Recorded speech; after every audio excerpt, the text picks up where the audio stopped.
My name's Lisa Gibbs. I'm their Director of News Partnerships. I also am the newsroom representative to AP's Automation and Artificial Intelligence Strategy Committee, which I'll talk a little bit about. And I'm here today to talk about artificial intelligence and automation and the future of journalism.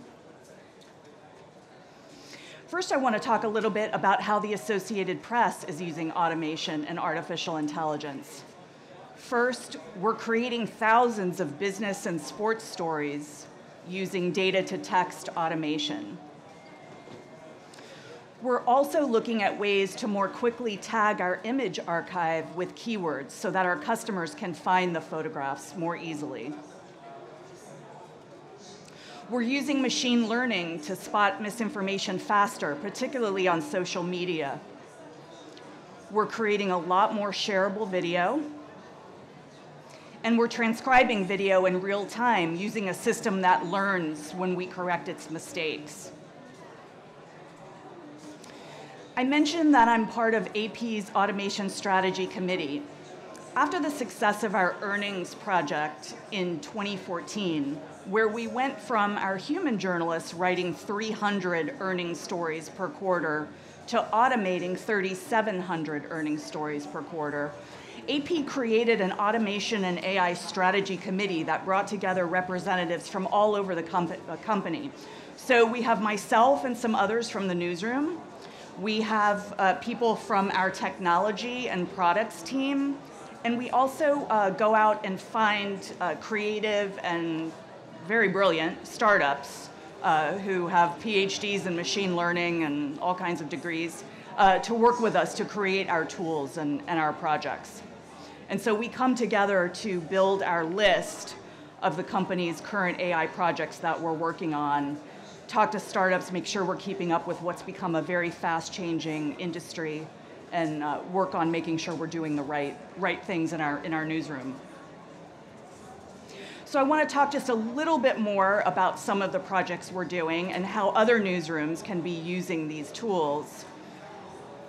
Turning data into text is one of the simplest forms of automation there is. It's actually not technically artificial intelligence. There's really nothing intelligent about it.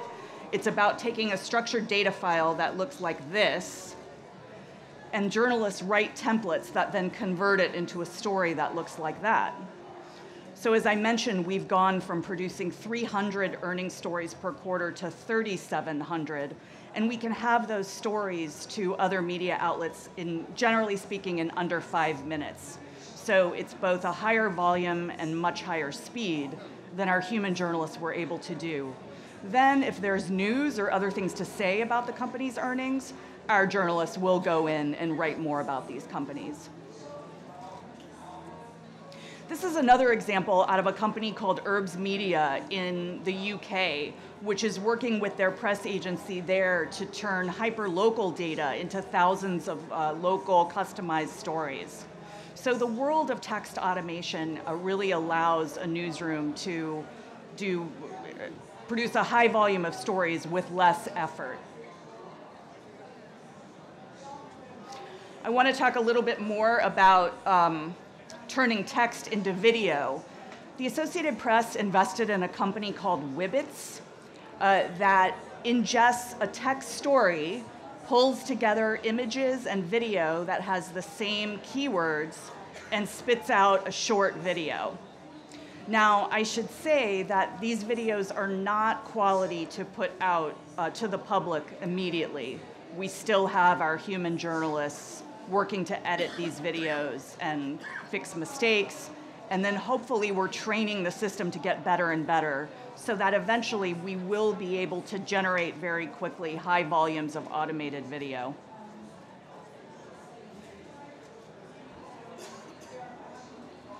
One of the things that's exciting for us as a news agency, and we think has a lot of applications for other media organizations, is the ability to use automation and AI to create multiple versions of the same story.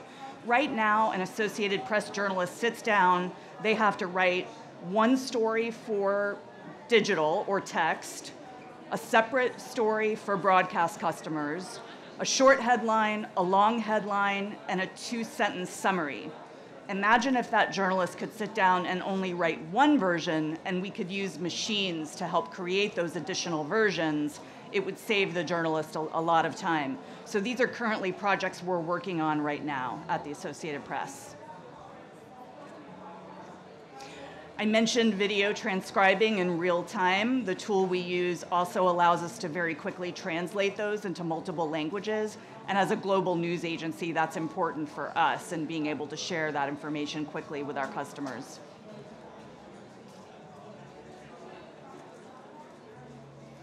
That concept of versioning that I talked about, where we can use machines to help us create multiple iterations of the same story, we're looking at being able to create videos for social platforms, for YouTube, as well as cuts for broadcast customers, and do it much more faster and efficiently because we have these automation and artificial intelligence tools. I want to talk about one project we're working on that, thanks to a Google grant, we're building a tool called AP Verify, which uses machine learning to help us assess the veracity of what people put on social media much quicker. We all know about the spread of misinformation on social media platforms, and the Associated Press has a large effort devoted to searching for social media that's relevant to news events, verifying it, acquiring it, and distributing it.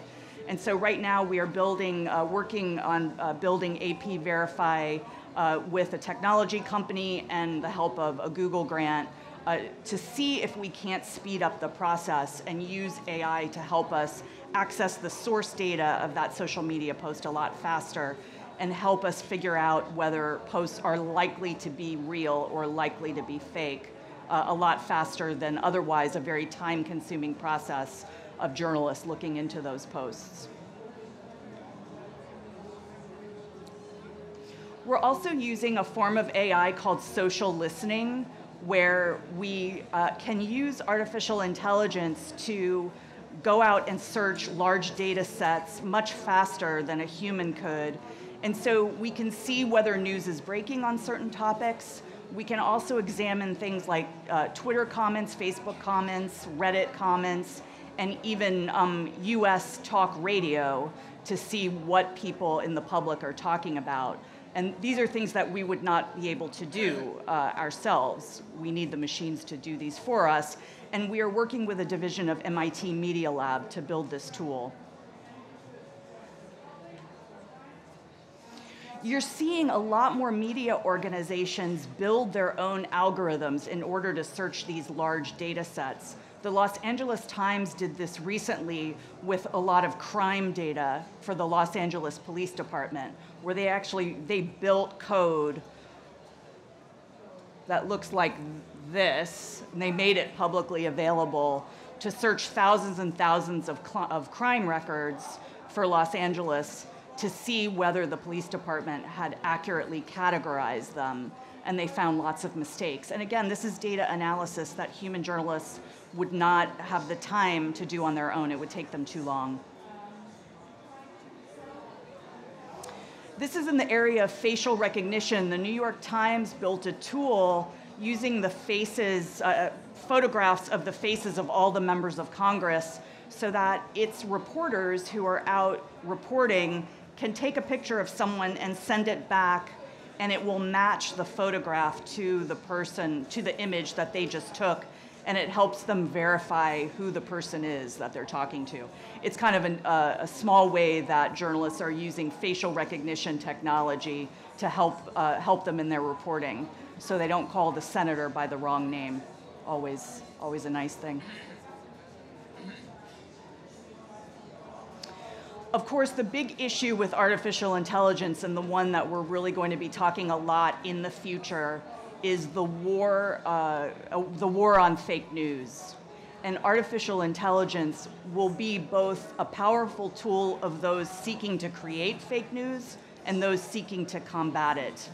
So we are seeing that technology is getting better and better in terms of creating fake photos that are becoming increasingly hard to detect.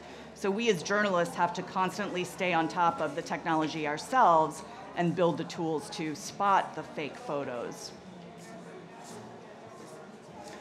automated propaganda, again, when it comes to creating text stories that resemble real news, the technologies are making it easier and easier for people to do that.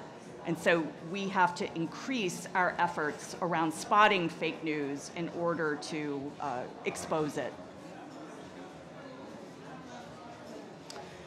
Even though we're using these new technologies around artificial intelligence, at least for AP, and I think for the entire media industry, it's really important that the editorial principles that we hold for years stay the same. In other words, the technology changes, but the standards don't. We have to recognize that automation and artificial intelligence is susceptible to bias and errors, just like humans are. When you're introducing these new technologies in your newsroom, there's training required and a lot of changes to your workflow, so it can be very difficult sometimes to implement these things. Just like any other technology, you need to spend the time and effort on training your staff and making sure they understand the technology. And we believe, at least at AP for now, that we be transparent about our use of these technologies.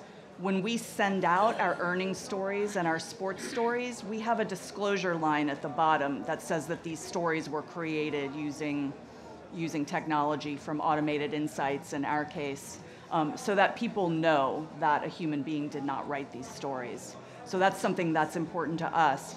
In the future, maybe it'll become so commonplace that we won't feel it necessary to do that anymore. We don't know, but for now, we feel strongly that we should be transparent about the use of these algorithms. I mentioned the war on fake news. There's a lot of attention being paid to how automation and AI can help with fact-checking. And we have a fact-checking department at the Associated Press that's looking at how to use these technologies to help us discover fake news and fact-check news much faster. So I think that that's something that all media groups are going to get more and more interested in using.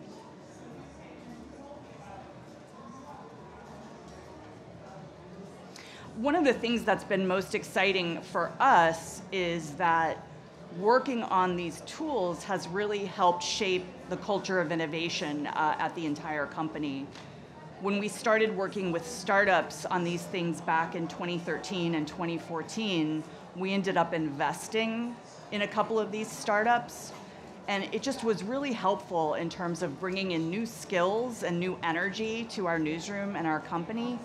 And so we consider it very much a strategic tool of our media organization in the way that it's changed how we look at innovation. And so I would encourage you to think about how your media organizations can work with startups in the automation and AI world or in other worlds to innovate faster within your newsrooms. Often it's hard to do it just yourselves, and you need those partners to do it better. And that's certainly been true for us.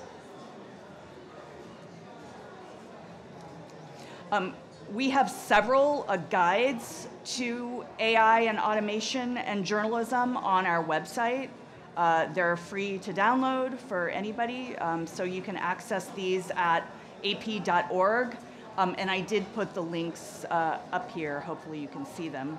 But if you can't, please come talk to me at the conference, and I'll give you my card, and I can make sure that you get those if you're interested.